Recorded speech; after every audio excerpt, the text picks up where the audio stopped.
वज़ीर-ए-आज़म शहबाज शरीफ आज सरकारी काम का आगाज करेंगे। नामुंतखब वज़ीर-ए-आज़म को गार्ड ऑफ ऑनर पेश किया गया। मियां मोहम्मद शहबाज शरीफ पाकिस्तान के 23वें वज़ीर-ए-आज़म मुंतखब हुए। ऐवान सदर में वज़ीर-ए-आज़म की हल्फ बरदारी की सादा और पुरवकार तकरीब। कायम मुकाम सदर सादिक संजरानी ने नए वज़ीर-ए-आज़म शहबाज शरीफ से उनके हल्फ का तकरीब में हल्फ लिया। तकरीब में अहम सियासी और समाजी शख्सियात और अस्करी हुक्काम ने शिरकत की।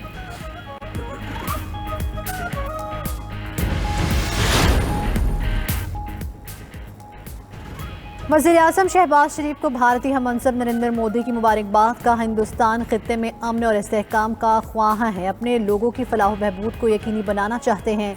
वज़ीर-ए-आज़म शहबाज शरीफ को तुर्क सदर तैयब उर्दवान की फ़ोन करके मुबारकबाद। व्हाइट हाउस में ब्रीफिंग में शहबाज शरीफ का तस्करा। सहाफ़ी ने पूछा क्या सदर बाइडन पाकिस्तानी वज़ीर-ए-आज़म को फ़ोन करेंगे। तर्जुमान ने कहा पाकिस्तान से तवील मुद्दती ताल्लुकात की कद्र करते हैं।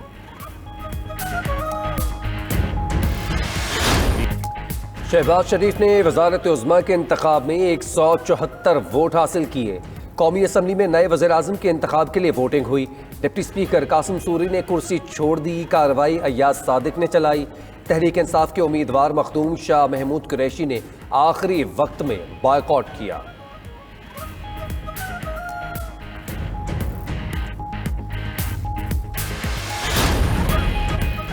सदर आरिफ अलवी की तबीयत अचानक नासाज हो गई। चेयरमैन सेनेट सादिक संजरानी ने कायम मकाम सदर की जिम्मेदारियां संभाल ली।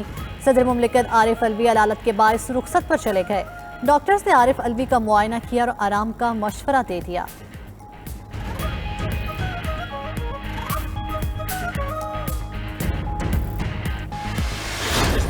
डेडलॉक नहीं, डायलॉग से काम लेना पड़ेगा। मुखासमत नहीं, मुफाहमत से काम लेना पड़ेगा। शहबाज शरीफ का वज़ीर-ए-आज़म मुंतखब होने के बाद कौमी असम्बली से खिताब। बोले झरलू वज़ीर-ए-आज़म को घर का रास्ता दिखाया।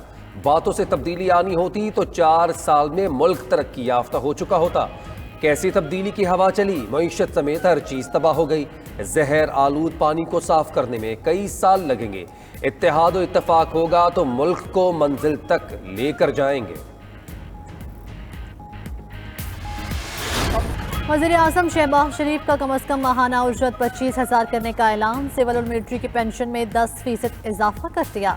नीचे शोबे को 1 लाख तक तनख्वाह में 10% इजाफे की हिदायत। सस्ती बिजली और गैस के लिए इक़दाम करेंगे। तलबा के लिए लैपटॉप स्कीम फिर शुरू होगी। बेनज़ीर इनकम सपोर्ट प्रोग्राम बहाल करेंगे। शहबाज शरीफ का मुबैना धमकियां में इस खत पर पार्लिमानी सलामती कमेटी का इन कैमरा इजलास बुलाने का ऐलान।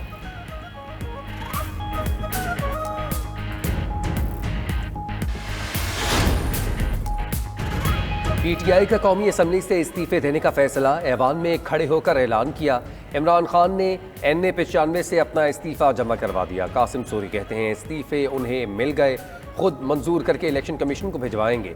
सिंध और खैबर पख्तूनख्वा के गवर्नर्स ने भी इस्तीफे दे दिए। गवर्नर गिलगित बल्तिस्तान जलाल मकबून का आज इस्तीफा देने का इम्कान। चेयरमैन वज़ीर-ए-आज़म मुआयना कमीशन अहमद वराज का भी इस्तीफा। तहरीक इंसाफ के मुनहरिफ अरकान कौमी असम्बली का इस्तीफा ना देने का फैसला। कहते हैं कोई उनसे ज़बरदस्ती इस्तीफे नहीं ले सकता। पार्टी पॉलिसी की खिलाफ वर्जी नहीं की। आर्टिकल 62 या 63 का इतलाक नहीं होता। कौमी असम्बली के ऐवान में रहकर अपोजिशन का किरदार अदा करेंगे। GDA के 3 अरकान कौमी असम्बली का भी इस्तीफा देने से इनकार।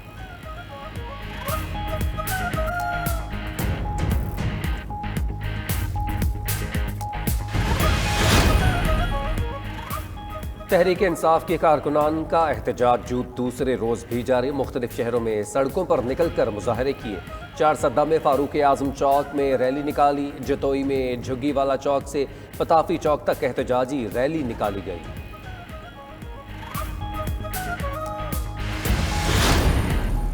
जो आदमी 16 अरब रुपए का एक करप्शन का केस, 8 अरब रुपए का दूसरा केस, उस आदमी को जो भी सिलेक्ट करता है, इलेक्ट करता है प्राइम मिनिस्टर, इससे बड़ी मुल्क की तौहीन नहीं हो सकती। इमरान खान कहते हैं इलेक्शन में 2/3 अक्सरियत लेकर पार्लियामेंट में जाएंगे। सियासी कमेटी के इजलास में राब्ता अवाम मुहिम और जलसे करने का फैसला। साबिक वज़ीर-ए-आज़म ने कहा असम्बली से इस्तीफे दे दिए, वापस नहीं लेंगे। अवामी सतह पर नए इंतखाबात के लिए दबाव डालेंगे। बैसाखियों के सहारे हुकूमत में खुलकर काम करने का मौका नहीं मिला। इत्तेहादी हुकूमत में ब्लैकमेल होते रहे, आइंदा अकेले हुकूमत बनाएंगे।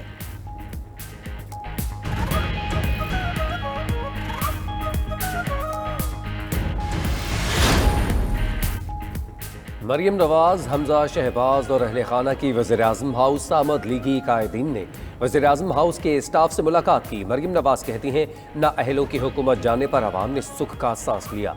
स्टॉक मार्केट ऊपर जा रही है, रुपया मुस्तहकम हो रहा है। कहती हैं, तरक्की में रुकावटें डालने वालों से आर्मी हाथों से निपटा जाएगा।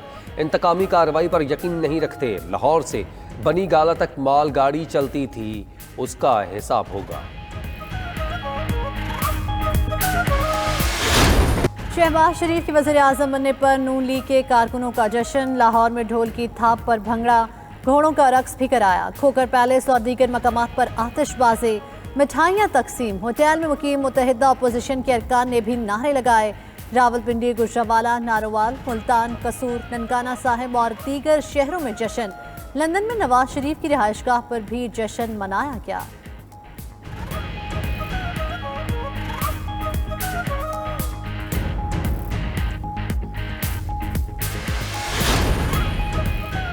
तहरीक इंसाफ ने मुबैना खत की तहकीकात के लिए नई हुकूमत की पेशकश मुस्तरद कर दी। तहकीकात के लिए सुप्रीम कोर्ट का आज़ाद कमीशन बनाने का मुतालबा। फवाद चौधरी ने वज़ीर-ए-आज़म शहबाज शरीफ की पेशकश खुद को NRO देने की कोशिश करार दे दी। मजीद कहा, गुलाम असम्बली से आज़ाद हो गए। तहरीक इंसाफ पाकिस्तान की आज़ादी की जंग लड़ रही है। लोग अपनी आज़ादी और खुद मुख्तारी के लिए बाहर निकलेंगे।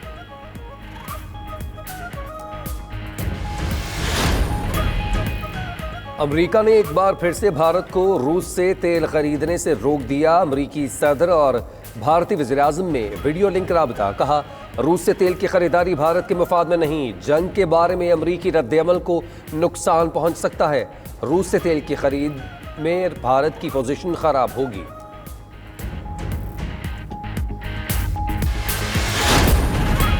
मगरबी ममालिक की जानिब से रूस के खिलाफ इकदाम का सिलसिला जारी। फ्रांस ने 6 रूसी सिफारतकारों को नापसंदीदा करार देकर मुल्क छोड़ने का हुक्म दे दिया। इल्ज़ाम लगाया है कि रूसी एजेंट सिफारतकारों के भेस में काम कर रहे थे। क्रोएशिया ने भी रूसी सिफारतखाने के 24 एहलकारों को मुल्क छोड़ने का कह दिया। यूरोपीय यूनियन ने रूस की 21 एयरलाइंस को ब्लैक लिस्ट कर दिया।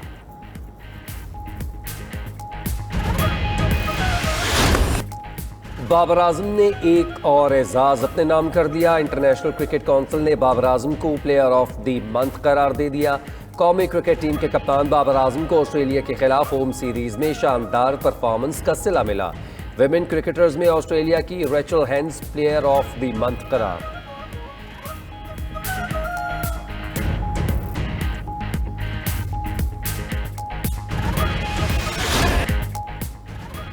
और 92 न्यूज़ पर रहमत रमज़ान सहर ट्रांसमिशन। मुमताज़ एंकर जुनैद इकबाल की मेज़बानी में उम्मुल मोमिनीन सैयदा खतीजतुल कुबरा सलामुल्लाह अलैहा की सीरत पाक के मौजू पर गुफ्तगू हुई। तिलावत कुरान मजीद का शर्फ कारी सैयद खालिद हमीद कासमी ने हासिल किया।